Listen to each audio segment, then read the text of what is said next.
Hi, welcome to Srilu's kitchen hub. ఉగాదికే కాకుండా శివరాత్రికి కూడా బొబ్బట్లు ఎంతమంది చేసుకుంటారు? మేము శివరాత్రి తెల్లారి కంపల్సరీ బొబ్బట్లు చేసుకుంటామండి. బొబ్బట్ల కోసం నేను 1 కేజీ శనగపప్పుని 2 గంటల పాటు నానబెట్టాను. ఎక్కువ నానబెడితే ఒక్క విజిల్లో ఉడికిపోతుందండి. సో ఎక్కువసేపు నానబెట్టుకోండి. నేను ఏ కుక్కర్లో అయితే ఉడికిస్తున్నానో అదే కుక్కర్లో నానబెట్టానండి. సో చూడండి ఎంత బాగా నానాయో కదా. ఇందులోకి కొంచెం ఆయిల్ వేసుకొని కొంచెం పసుపు వేసుకొని ఒక్క విజిల్ వచ్చేంత వరకు ఉడకబెట్టుకోండి. పూర్తిగా ప్రెషర్ పోయాకే కుక్కర్ మూత ఓపెన్ చేసి ఉడికిందా లేదా చెక్ చేసుకోండి.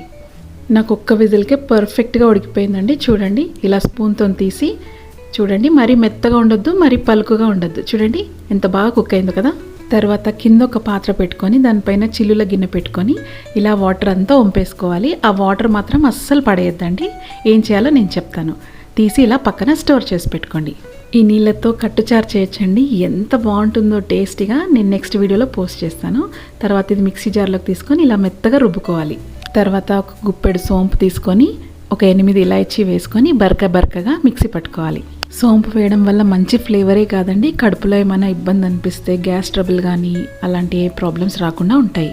ఎక్కువ వేసుకోండి. అందుకే నేను కేజీ శనగపప్పుకి 1.5 కేజీ బెల్లం ఇలా తురుముకొని ఏ కుక్కర్లో అయితే పప్పు ఉడికించానో అందులోనే వేసి కొన్ని వాటర్ పోసి మరిగిన తర్వాత అందులో సోంపు ఇలాచీ పౌడర్ ఉంది కదా అది వేసుకొని బాగా కలుపుకొని మనం మిక్సీ పట్టుకున్న పప్పును కూడా ఇందులో వేసుకొని స్మూత్గా కలుపుకోవాలి ఉండలు లేకుండా. అలా ఒక 5 మినిట్స్ ఉడకనివ్వాలి. తర్వాత స్టవ్ ఆఫ్ చేసుకొని ఫ్యాన్ కింద చల్లారనివ్వండి. మరొక గిన్నెలో 1 కప్పు గోధుమ పిండి 1 కప్పు మైదా పిండి వేసుకోవాలి. మీకు మైదా పిండి ఇష్టం లేకపోతే 2 కప్పులు గోధుమ పిండితోనే చేసేసుకోండి. ఇందులో కొంచెం పసుపు కొంచెం ఉప్పు వేసుకొని బాగా కలుపుకోవాలి. పసుపు మంచి కలర్ని ఇస్తుందండి, ఉప్పు ఎక్స్ట్రా ఫ్లేవర్ని ఇస్తుంది.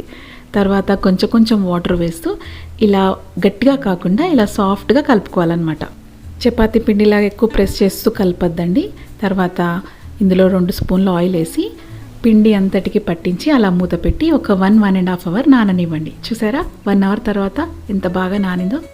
తర్వాత ఒక పాలిథిన్ కవర్ తీసుకొని ఇలా నూనె అంతా స్ప్రెడ్ చేసేసి ఇలా ఒక పిండి ముద్దను తీసుకొని అందులో మనం చేసి పెట్టుకున్న పూర్ణం పెట్టేసి ఇలా సాఫ్ట్గా ఒత్తుకోవాలి.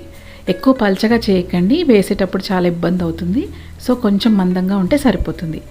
అలా 2 చేతుల సాయంతో మెల్లిమెల్లిగా కవర్ నుండి తీసేస్తూ ఇలా నెక్స్ట్ ఇంకో హ్యాండ్తోని మెల్లిగా జరుపుకొని అలా పెనం పైన వేసేయండి. పెనంకి ఆయిల్ రుద్ది ఒక 5 మినిట్స్ మీడియం ఫ్లేమ్లో ప్రీహీట్ చేసుకోండి. చూడండి అలా బబుల్స్ వచ్చిన తర్వాత తిరగేయడమే.